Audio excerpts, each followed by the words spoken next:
ஒரு இளைஞன் மன நிம்மதியை தேடி ஒரு ஞானியை சந்திக்கச் சென்றான்.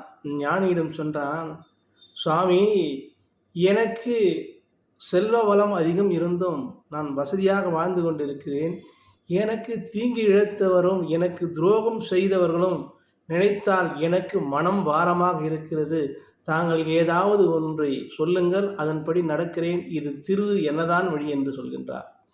அதற்கு ஞானி சொன்னார், ஒரு பையை கொடுத்துவிட்டு, உனக்கு யாரெல்லாம் நம்பிக்கை துரோகம் செய்தார்களோ, உனக்கு யாரெல்லாம் கெடுதல் செய்தார்களோ, இந்த பையில் உருளைக்கிழங்கை மேல் எழுதி, அவர் பெயர் எழுதி, நீ இந்த தூக்கு பையில் போட்டுக்கொள், தோழனா பையில் போட்டு வை. இப்படி சொல்கின்றான்.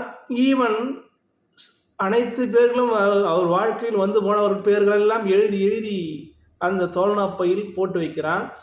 அது மிகப்பெரிய பாரமாகிவிட்டது. ஒரு வாரம் கழித்து அந்த ஞானியிடம் வந்து கேட்கிறான், சுவாமி, இது பாரமாக இருப்பது, எப்படி இதை பாதுகாப்பது என்று சொல்கின்றான். சரி, இந்த பையை நீ தூங்கும் போதும் நீ தொழில் செய்யும் போதும் விடாமல் இதை ஒரு வாரத்திற்கு நீ குளிக்கும்போது, தூங்கும்போது, எழுதும்போது நீ பத்திரமாக வைத்துக் கொள்ளவும் என்றான். இவன் அந்த உருளைக்கிழங்கு பையை அப்படியே வைத்து கொண்டிருக்கிறான். தூங்கும்போது, நடக்கும்போது, ஓடும்போது, ஆடும்போது, இருக்கும்போது ஒரே குருநாற்றம் வீசுகிறது. ஒரே அந்த நாற்றம் குடலையே பிடுங்குகிறது. ஞானியிடம் கேட்கிறார், சுவாமி, ஏன் இப்படி இந்த பை இருக்கிறது, என்னை ஏன் சுமக்க சொல்லீர்கள் என்றார்.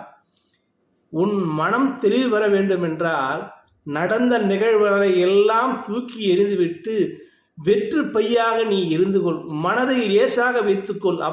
அப்படி இருந்தால் மட்டுமே உன்னுடைய வாழ்க்கை மேம்படும் என்று சொன்னார். நீ செல்வந்தனாக இருக்கலாம், புகழில் உச்சியில் இருக்கலாம், அனைத்து செயல்பாடுகளையும் நீ உள்ளே வைத்து கொள்ளாதே.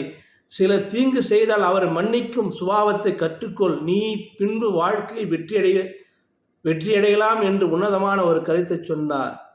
உன் மனம் ஒரு நந்தவனம் போன்றது. அதில் கசப்பான நினைவுகள் என்னும் கலைகளை நீக்கிவிட்டு மகிழ்ச்சி என்னும் மலர்களை வளர்ப்பது உன் கைகளில்தான் உள்ளது என்று சொன்னார். நானும் இக்கதை சொல்லி முடிக்கிறேன். நன்றி, வணக்கம்.